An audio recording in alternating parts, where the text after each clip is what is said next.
Hello friends, welcome back to my channel learn with कुन। So friends, आज हम पढ़ने वाले हैं अपना हमारी जो प्लेलिस्ट चल रही है पर्सनालिटी डेवलपमेंट, उसके में एक नया टॉपिक कॉन्फ्लिक्ट मैनेजमेंट। ये आपकी जो सब्जेक्ट है किस और सब्जेक्ट्स में भी आपका इंक्लूड होता है, जैसे ऑर्गेनाइजेशनल बिहेवियर में भी आता है, पर्सनालिटी डेवलपमेंट में भी आता है।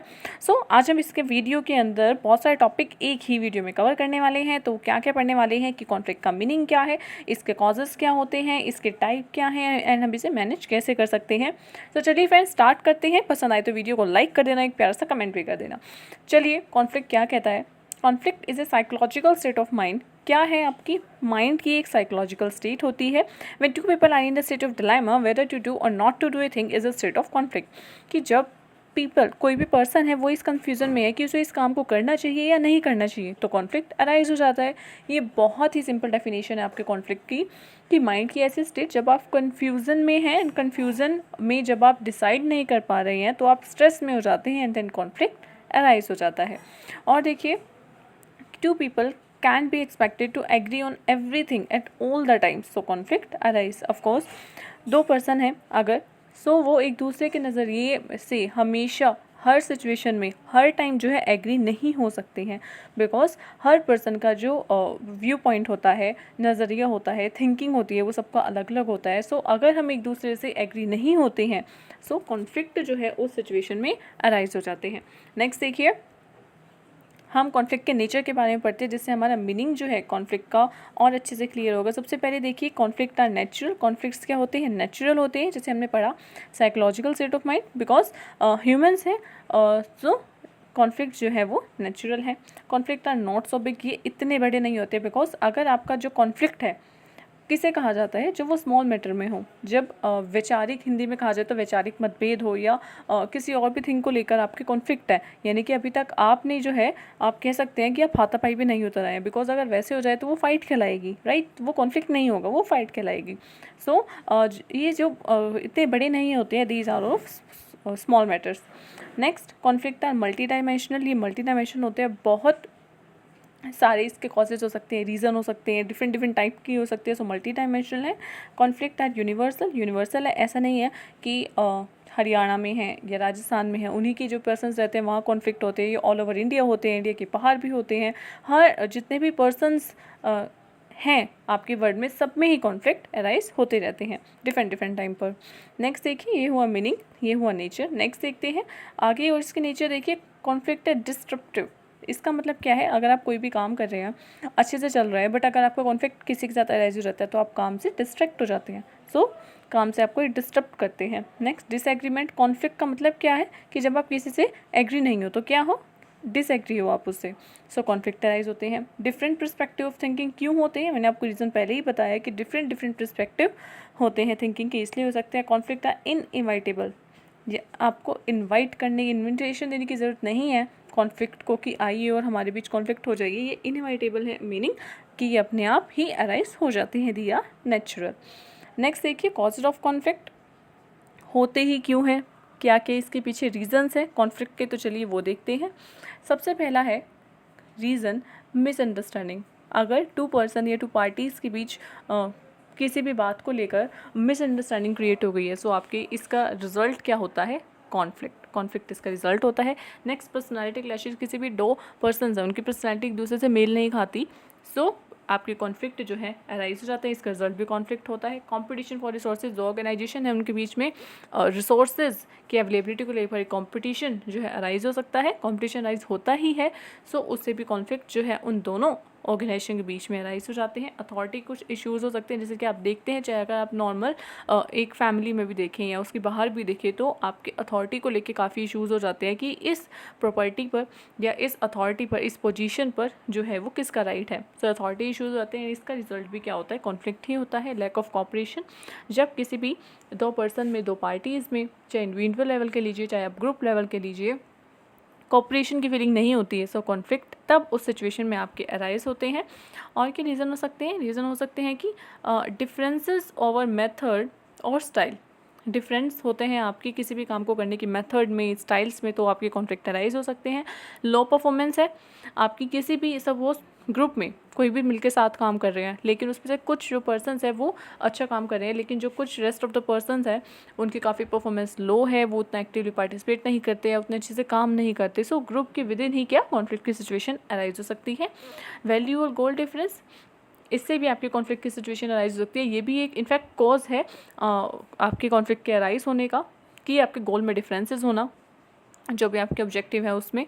सो कॉन्फ्लिक्ट, ये सारे जो आपके कॉजेज़ हैं कॉन्फ्लिक्ट के अराइज होने के। सो अब हम पढ़ते हैं इसके आगे जो नेक्स्ट की टाइप ऑफ कॉन्फ्लिक्ट, की कितने टाइप के आपके कॉन्फ्लिक्ट होते हैं।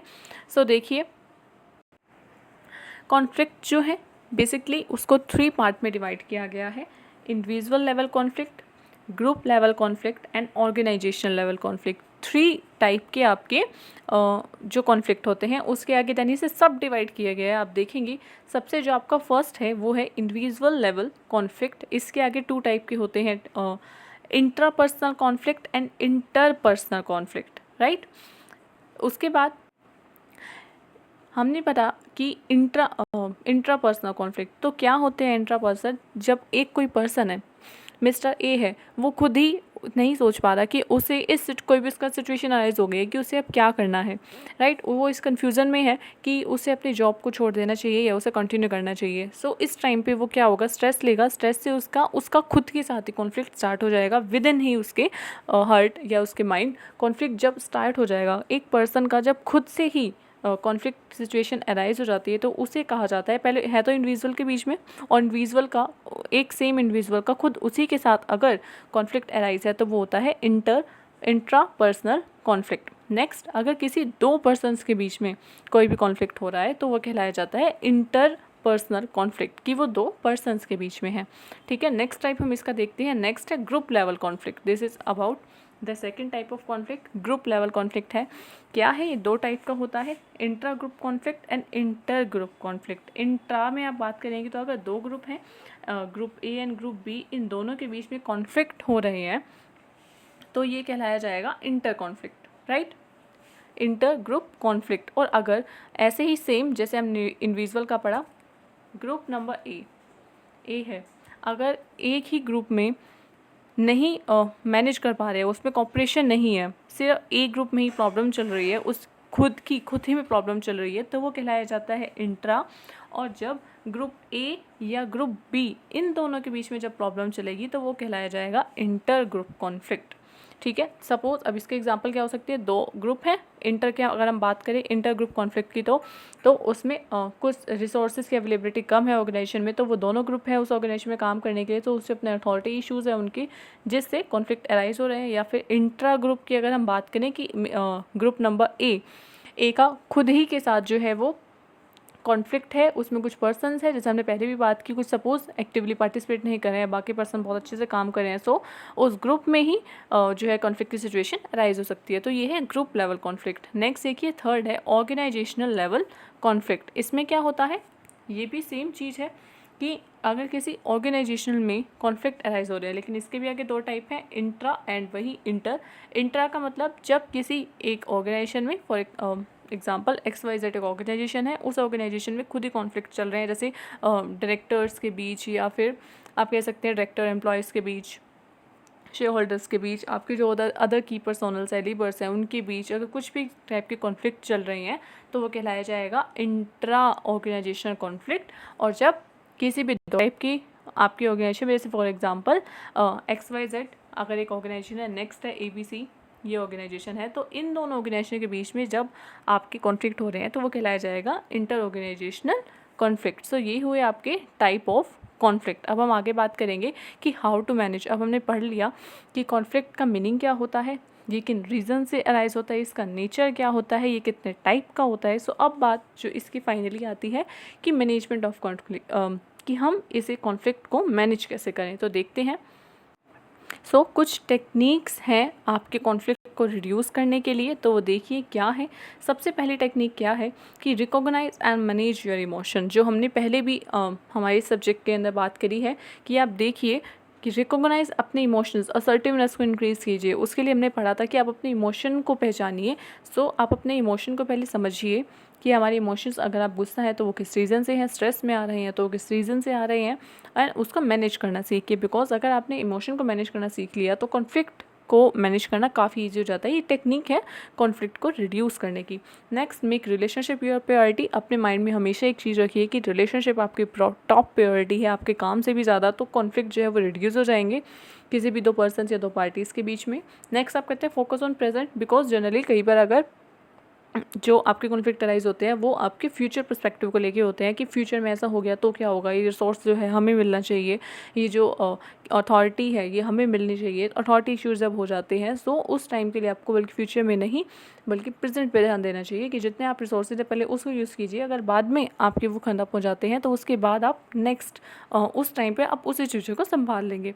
सो इसलिए फोकस करना चाहिए आपको अपने प्रेजेंट पर। ये भी एक टेक्निक है कॉन्फ्लिक्ट को रिड्यूस करने की।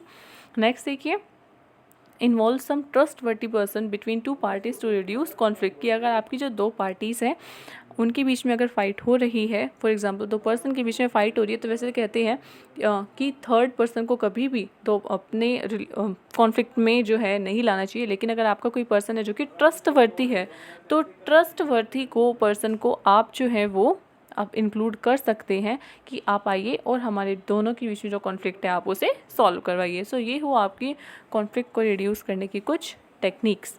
इसके अलावा एक स्टाइल की अगर आप बात करें कि कॉन्फ्लिक्ट को रिड्यूस करने के क्या स्टाइल होता है, सो आज हम उस स्टाइल की भी बात करने वाले हैं जिसके अंदर 5 स्ट्रेटजी आती हैं कॉन्फ्लिक्ट को सॉल्व करने की। सो देखिए, ये आपके पास स्टाइल है कॉन्फ्लिक्ट को रिड्यूस करने का। इसे कहा जाता है कॉन्फ्लिक्ट मैनेजमेंट स्टाइल।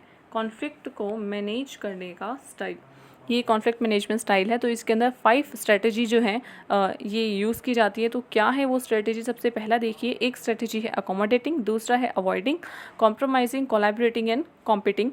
ये 5 डिफरेंट जो है आपकी स्ट्रेटजीज़ हैं आपके कॉन्फ्लिक्ट को मैनेज करने के लिए।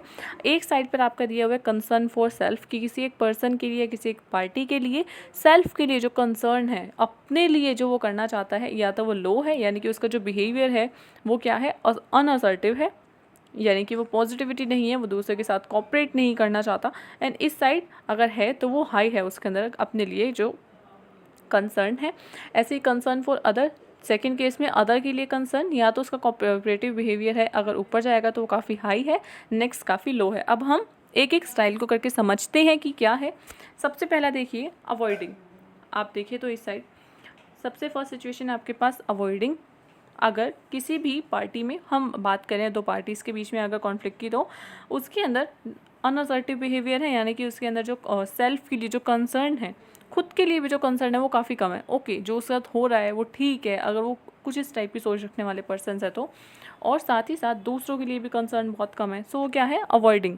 ना वो दूसरों के लिए कुछ मतलब बेटर या प्रोटेक्टिव सोचते हैं, ना वो अपने लिए कुछ ऐसा सोचते हैं। वो जस्ट ऐसा सोचते हैं ओके जो हो रहा है वो ठीक है, अब छोड़ देते हैं इसको, जस्ट अवॉइड इट। जैसे कि कई बार दो पर्सन की अगर लड़ाई भी हो जाती है तो हम कहते हैं, यूजुअली आपने सुना होगा कि let's move on, okay, let's don't talk about this topic again. इस टॉपिक के बारे में हम दोबारा बात नहीं करेंगे। अगर कुछ ऐसा है तो वो उस सिचुएशन से या उस कॉन्फ्लिक्ट से जो है वो दूर भागना चाहते हैं। सो इनडायरेक्टली वो उसे अवॉइड करना चाहते हैं। अगर इस तरीके की स्ट्रेटजी कोई पार्टी फॉलो करती है तो वो कहा जाता है अवॉइडिंग। वो कॉन्फ्लिक्ट को मैनेज करने का एक स्टाइल है, अवॉइड करना। अगर दो पार्टीज़ ऐसी हैं जिसके अंदर असर्टिवनेस भी कम है, दोनों में कोऑपरेटिव बिहेवियर भी बिल्कुल नहीं है, लो है, तो वो अवॉइडिंग की स्ट्रेटेजी को अडॉप्ट कर सकते हैं कॉन्फ्लिक्ट को मैनेज करने के लिए। बट ये लॉन्ग रन में जो है वो बेनिफिशियल नहीं होता। हर सिचुएशन को आप अवॉइड नहीं कर सकते लॉन्ग टाइम तक के लिए। तो पहली स्टाइल हुआ ये। नेक्स्ट आप बात कर सकते हैं कॉम्पिटिंग की।